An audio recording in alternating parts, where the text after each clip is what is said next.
Welcome back to my channel story with Rajni. दोस्तों, आज की स्टोरी है मुस्कान की डिलीवरी। वाह, यह घर तो वास्तव में बहुत खूबसूरत लग रहा है।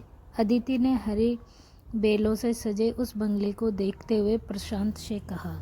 बंगले के आगे एक बड़ा सा लॉन था जिसमें विभिन्न प्रकार के फूल खिले हुए थे। एक झूला भी लगा हुआ था जिसके पास गुलाबों की क्यारी थी। अदिति इस दृश्य को देखकर मंत्रमुग्ध हो गई थी। अंदर चलकर और देखते हैं, कहते हुए वे दोनों बंगले के मुख्य द्वार पर आ गए। घंटी बजा करके वह दरवाज़ा खुलने का इंतज़ार करने लगे। वे दोनों प्रॉपर्टी डीलर का काम करते थे। इस बंगले के मालिक ने उनका विज्ञापन देखकर उन्हें फ़ोन करके बुलाया था। वे अपने इस बंगले को बेचना चाहते थे। कहिए, किससे मिलना है? दरवाज़ा खोलने वाला व्यक्ति अपनी वेशभूषा से वहाँ काम करने वाला लग रहा था। उनका परिचय पूछने के बाद उसने उन्हें बैठक में ले जाकर बैठा दिया और थोड़ा इंतज़ार करने के लिए कहा। अदिति बैठक की सजावट का मुआयना कर रही थी। लकड़ी के नक्काशीदार सोफ़े और मेज़ के साथ ही कोने में लकड़ी का ही खूबसूरत स्टूल रखा हुआ था जिस पर मुरादाबादी पीतल के फूलदान में फूल लगे हुए थे। दीवार पर एक बड़ी सी पेंटिंग लगी थी जिसमें पहाड़ों की वादियों का सुंदर उकेरा हुआ था। पहाड़ियों की चोटी पर टिके बादल और घाटियों में देवदार के वृक्ष एकदम सजीव लग रहे थे। पूरी बैठक संपन्नता के साथ गृह स्वामिनी की कलात्मक रुचि को भी दर्शा रही थी। नमस्कार, मेरी आप ही से बात हुई थी फ़ोन पर। तभी पर्दे को खिसकाते हुए एक बुजुर्ग दंपति बैठक में आए। नमस्कार जी। हाँ सर, आपकी मुझसे ही बात हुई थी। मैं प्रशांत मेहरा और यह मेरी पार्टनर अदिति रस्तोगी है। प्रशांत ने तुरंत खड़े होकर उनका अभिवादन किया। अदिति भी खड़ी हो गई थी। मुस्कुराते हुए उसने नमस्ते की। मेरा नाम विवेक श्रीवास्तव है और यह मेरी पत्नी आशा है, कहते हुए बुजुर्ग सज्जन ने उन्हें बैठने का इशारा किया और स्वयं भी उनके सामने वाले सोफे पर बैठ गए। अदिति ने देखा उन दोनों को चलने में तकलीफ हो रही थी। हाँ, हम इस बंगले को बेचना चाहते हैं, इसलिए आपको यहाँ बुलाया। सोफे से पीठ टिकाकर बैठते हुए विवेक जी ने कहा। जी सर, आप बताइए इसे कितने तक में बेचना चाहते हैं और साथ ही मुझे इस बंगले की जानकारी भी दे दीजिए ताकि मैं ग्राहकों को बता सकूं, प्रशांत ने विनम्र भाव से कहते हुए अपने मोबाइल का नोटपैड खोल लिया और विवेक जी द्वारा दी गई सभी जानकारियों को लिख लिया। अपनी साइट पर डालने के लिए हमें इस बंगले की कुछ तस्वीरें भी लेनी होगी। अदिति के कहने पर विवेक जी ने अपना सिर हिलाते हुए किसी को आवाज़ दी। राजू, यहाँ आओ। उनकी आवाज़ सुनकर वही व्यक्ति सामने आया जिसने उनके लिए दरवाज़ा खोला था। राजू, ये लोग बंगले की कुछ तस्वीरें लेना चाहते हैं, तुम इनके साथ जाकर इन्हें घर दिखा दो। ठीक है, आप लोग मेरे साथ आइए, कहते हुए राजू ने उन्हें अपने पीछे आने का इशारा किया। उठते हुए अदिति ने देखा कि आशा जी अपना घुटना सहला रही थी। तुमने आज दवाई नहीं ली क्या अपनी? विवेक जी ने धीरे से पूछा। मैं लेकर आता हूँ, तुम यहीं बैठी रहो। अपनी भी ले आना। आपने भी तो नहीं ली अभी तक, आशा जी ने कहा। अरे बूढ़ी तुम हुई हो, मैं तो अभी भी जवान हूँ, कहते कहते ही विवेक जी को खांसी आ गई। हाँ हाँ, साफ दिख रहा है वह तो, आशा जी ने प्यार से उलाहना देते हुए कहा। अब आओ, दवा लो अपनी। उनकी बातें राजू के पीछे जाते हुए प्रशांत और अदिति तक भी पहुंच गई थी। एक दूसरे को देखते हुए वे मुस्कुरा उठे। सर मैडम अकेले ही रहते हैं क्या? प्रशांत ने राजू से पूछा। हाँ, उनके दोनों बेटे अपने अपने परिवार के साथ विदेश में रहते हैं। पहले तो कभी कभी यहाँ आ जाते थे, पर अब तो काफ़ी समय से नहीं आए। राजू उन्हें घर के हर हिस्से को दिखा रहा था। सीढ़ियों के बिल्कुल पास एक कमरा उन्होंने अपने पोते पोतियों के लिए बनाया हुआ था। ऊपर 4 कमरे थे जिनकी बालकनी लॉन की तरफ खुलती थी। हर कमरे में बड़े से फ्रेम में विवेक जी के पूरे परिवार की तस्वीर लगी हुई थी, लेकिन सुंदर सजे हुए कमरों में अजीब सी वीरानगी फैली हुई थी।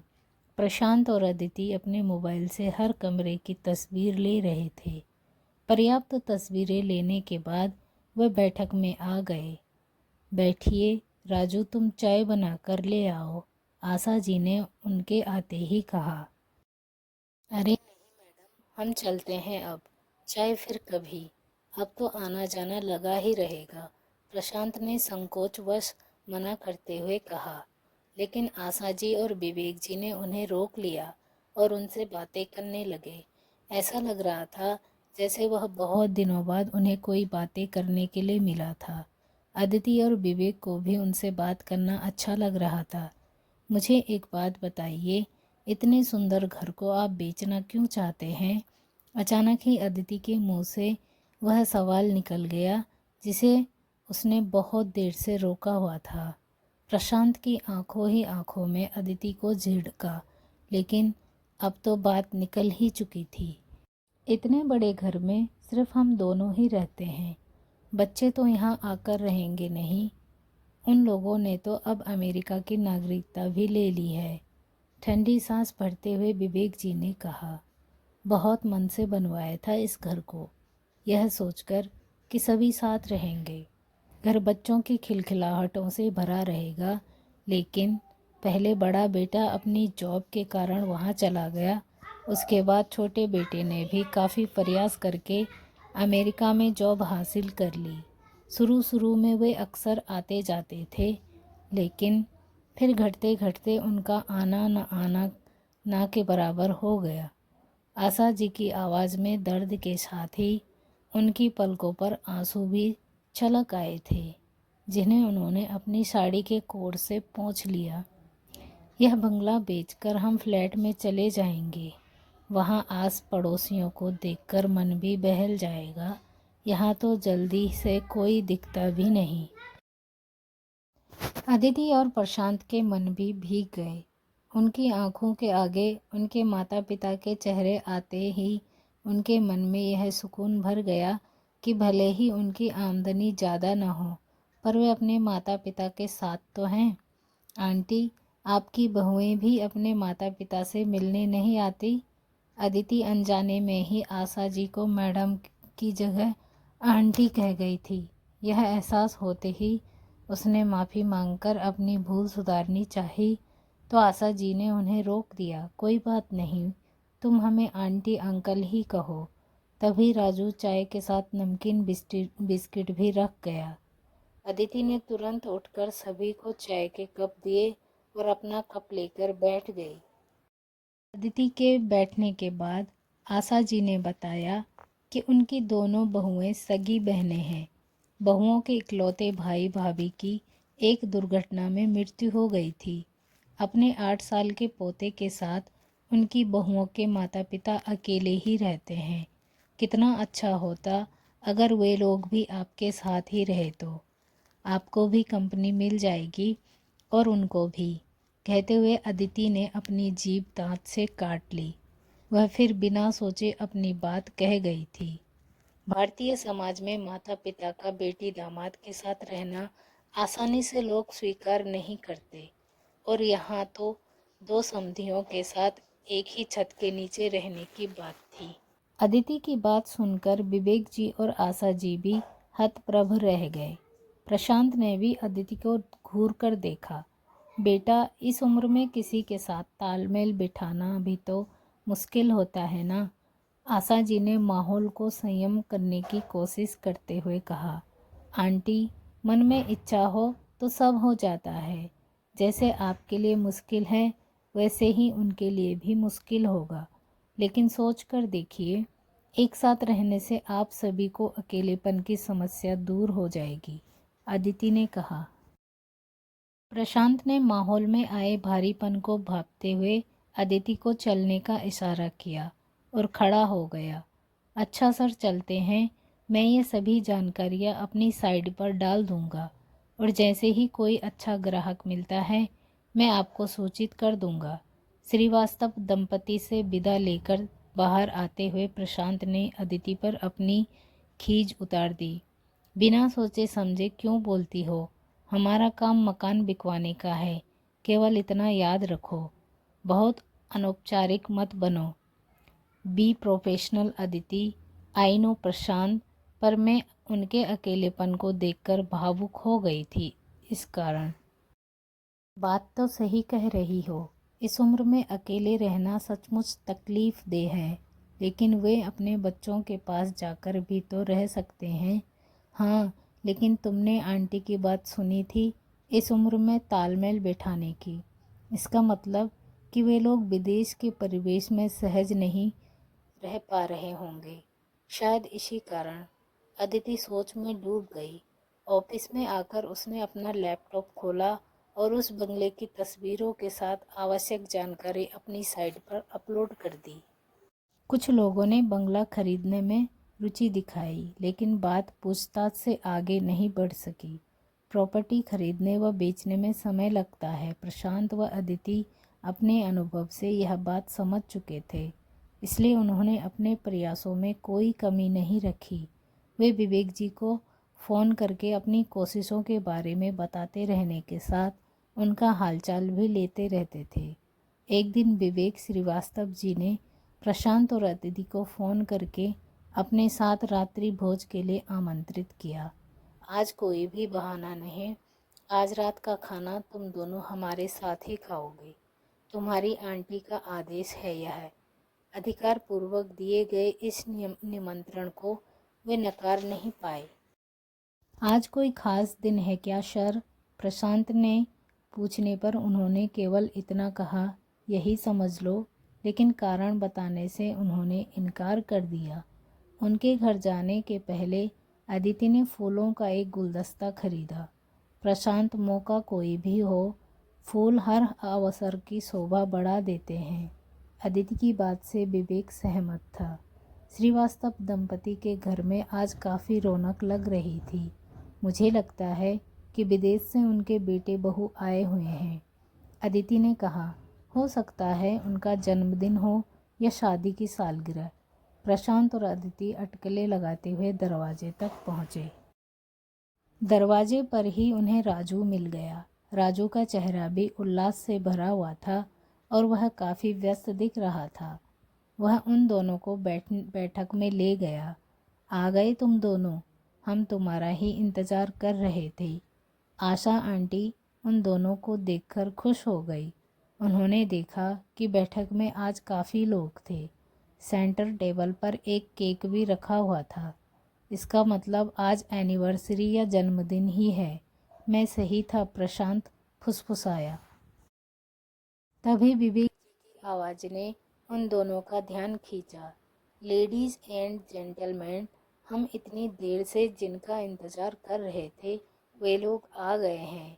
इनसे मिलिए, यह है प्रशांत मेहरा और ये अदिति रस्तोगी। नाटकीय अंदाज से कहते विवेक जी हाथ पकड़कर उन दोनों को बैठक के बीच में ले आए। वे दोनों विवेक जी के इस व्यवहार से आश्चर्यचकित थे। वे नासमझी वाले भाव से विवेक जी को देख रहे थे। सर, यह सब हम कुछ समझ नहीं पा रहे, अचकचाते हुए अदिति ने पूछा तो विवेक जी मुस्कुरा दिए। आशा आंटी तुम्हारी आंटी है और मैं सर, मुझे भी तुम दोनों अंकल ही कहोगे। और अब यह प्रोफेशनल रिश्ता खत्म।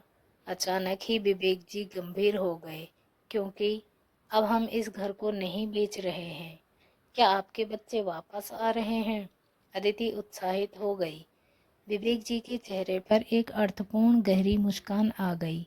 नहीं तो फिर वह इसलिए क्योंकि अब ये सब लोग हमारे साथ इसी घर में रहेंगे। जानते हो ये लोग कौन हैं? ये हमारे समधी और समधिन जी। इनका पोता शुभम बच्चों के कमरे में अपने मित्रों के साथ है और ये सब लोग हमारे पुराने मित्र हैं। प्रशांत व अदिति कुछ समझ रहे थे और कुछ समझ नहीं पा रहे थे।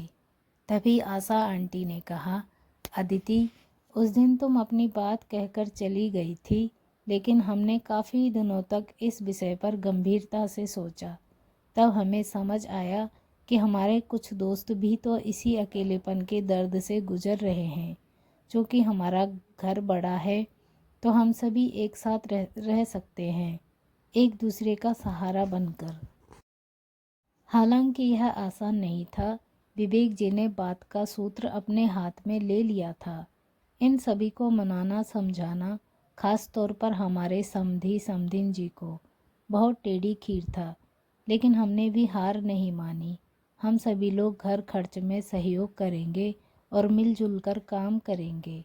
अपनी सहायता के लिए हमने राजू के परिवार को भी यहीं बुला लिया है। उसके बच्चों का दाखिला भी एक अच्छे स्कूल में करा दिया है। शुभम से उनके बच्चों की दोस्ती हो गई है। अभी तक हमने समाज से लिया ही है, अब समाज को देने की बारी हमारी है, क्योंकि अब हम अपनी जिम्मेदारियों से मुक्त हो चुके हैं। अब हम सभी अपनी अपनी रुचि के अनुसार समाज सेवा के काम भी करेंगे। आशा आंटी की बात सुनते हुए प्रशांत और अदिति के चेहरे पर भी मुस्कान आ गई। इसे कहते हैं मुस्कान की डिलीवरी। अदिति फिर से बिना सोचे समझे बोल पड़ी थी, लेकिन इस बार प्रशांत ने डांटते हुए नहीं, बल्कि प्यार से उसकी तरफ देखकर सही मौका देखते हुए हाथ में पकड़ा फूलों का गुलदस्ता अपने घुटनों पर बैठते हुए अदिति की ओर बढ़ा दिया। बैठक तालियों के शोर से गूंज उठी। श्रीवास्तव दंपति का घर खिलखिलाहटों से भर गया था। और उसके बाद आशा आंटी व अंकल सबके साथ खुशी खुशी अपना जीवन जीने लगे, सबके साथ अपनी मुस्कान की डिलीवरी करते करते। दोस्तों, आई होप कि आपको आज की स्टोरी पसंद आई होगी, तो अपने दोस्तों के साथ ज़रूर शेयर कीजिए और चैनल को सब्सक्राइब कीजिए। वीडियो को लाइक करें और मिलते हैं अगली स्टोरी में। तब तक के लिए बाय बाय।